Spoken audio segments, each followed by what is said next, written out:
So anyways, but that destroyed my dreams of a Chinese woman. But I love my wife. Yeah. So let's talk about this too. While we're speaking about communist China, you know, I always hate when people talk about McCarthyism. McCarthy wasn't wrong about everything. Right. People need to understand that there were communists in our midst. And this is something too. Well, people talk about the deep state, not just me, but of course the Communist Chinese Party talk about this. There was the Red Scare, is what it's referred to. It was referred to as a witch hunt, right? At this point, where people are saying this was just something they tried to do to silence voices of dissent. But even if you look back then, if you look at Republicans, you look at conservatives, they weren't just trying to ban all hippies. Right? They were actually talking about there were real communists. Now, when people have talked about our central intelligence agencies being compromised, it's always tough to prove when you're talking about an agency, and it's always tough to make that case to Americans because an entity is different than a person. Right? And that's the same reason that on social media, people follow people, not so much brands. And that's why they have brand ambassadors. Because if you try and sell your fit tea, no one cares. You slap it on some girl in a yoga pants with fat ass, which is the trend now. All of a sudden, you're rolling in the Benjamins. Enjoy your asbestos tea. But PolitiFact, just to be clear here, says, this is something where we were just sort of reading on this when we're talking about, you know, communist sympathizers. John Brennan, you know, former CIA director, this was a guy who was very politicized, was a hot topic for a while. There's a claim that he was a member of the Communist Party, right? And PolitiFact says it's mostly false. Oh, well, then never mind. Wait. What's the wait? Is there Seems to me like that's a truth, or that's a true or false question. Right, but wouldn't you want it to be completely false for the head of the CIA? It's almost like that's what I'd be more comfortable with. I think that's where we would lean. Yes. If I had to lean, like I know people who like to be fence sitters and go like, well, I'm in the middle. When it comes to voting for communists, I'm like, you know what? Pick a lane. What is it like Matthew McConaughey? Said, like a man told me that, you know, I'm a centrist. And he said, you know, if you look at the center of the road, there's nothing but old candy wrappers and armadillos. And I said, there's plenty of wide open space right here. What are you talking about? No idea. So anyway, sorry, PolitiFact, mostly false that John Brennan was a member, was not a member, but supported communists. Okay, this is a polygraph to John Brennan, just to be clear. We found Brennan has acknowledged in a polygraph voting for a communist presidential candidate in 1976. That does not mean he was a member of the Communist Party. He's unaffiliated and leaned communist. That's enough for me.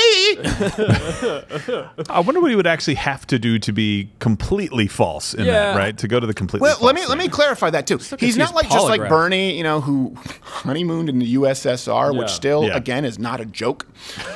He voted for a guy named Gus Hall, who he wasn't just like a democratic socialist. He was the actual chairman of the Communist Party in the United States. For 40 years?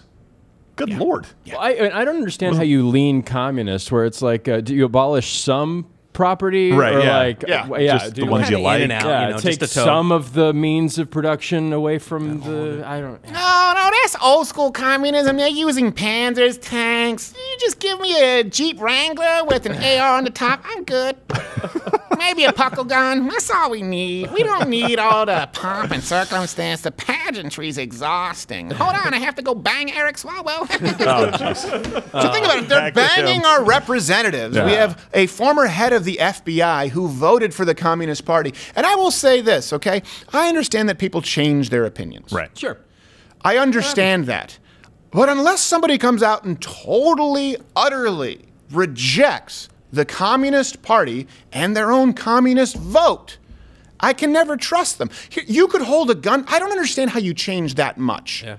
You could hold a gun to my head right now. There is nothing that you could do to force me to vote for a Communist Party representative or donate $1 to Act Blue. Nothing at all. Actually, that's not true.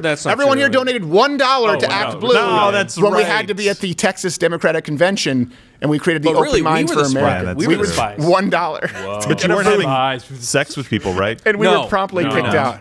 I don't know. Quarter Black Garrett went missing for a little bit. He did, yes. Was Eric Swalwell at this meeting? Oh, man. I thought it was awkward. He came out all like, they have a wonderful Lou. Did you just say Lou? Yeah. Gotta go. Why is your hair all messed up? It's weird. Are you at least a quarter black? I would like to court the black vote. Is that Astroglide?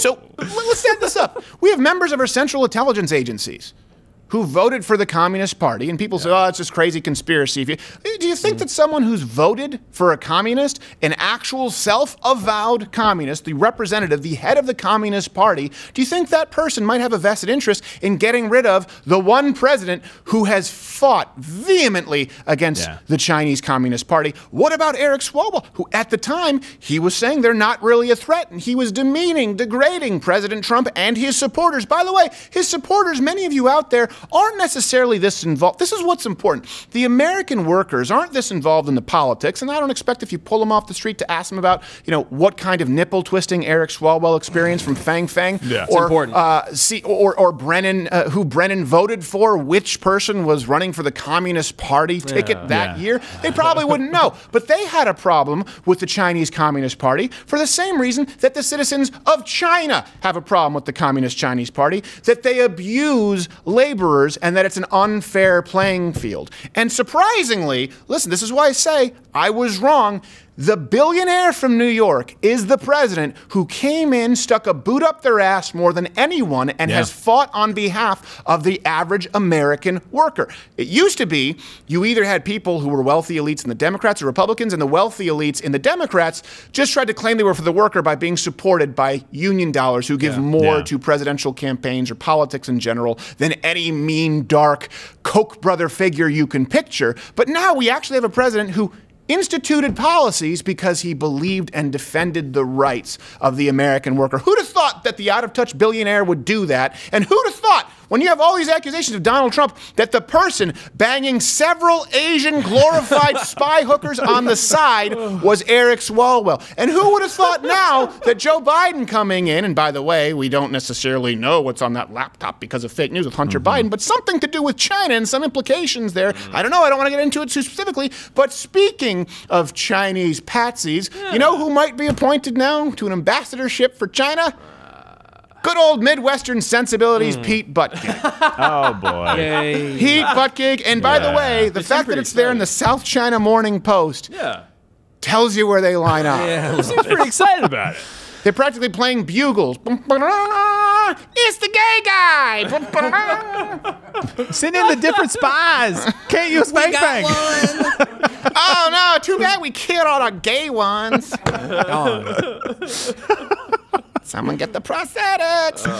It's almost like the Democrats, everything that they have claimed about President Trump has been, it's like Bizarro World. The exact opposite is true. Like, no, you're the ones who are soft on China. Yeah. You are the ones who are soft on Russia. We dealt with that. You're the ones that were soft on Iran. You're the ones that are claiming coronavirus. They were hard up China, but yeah. Well, a different kind of thing, right?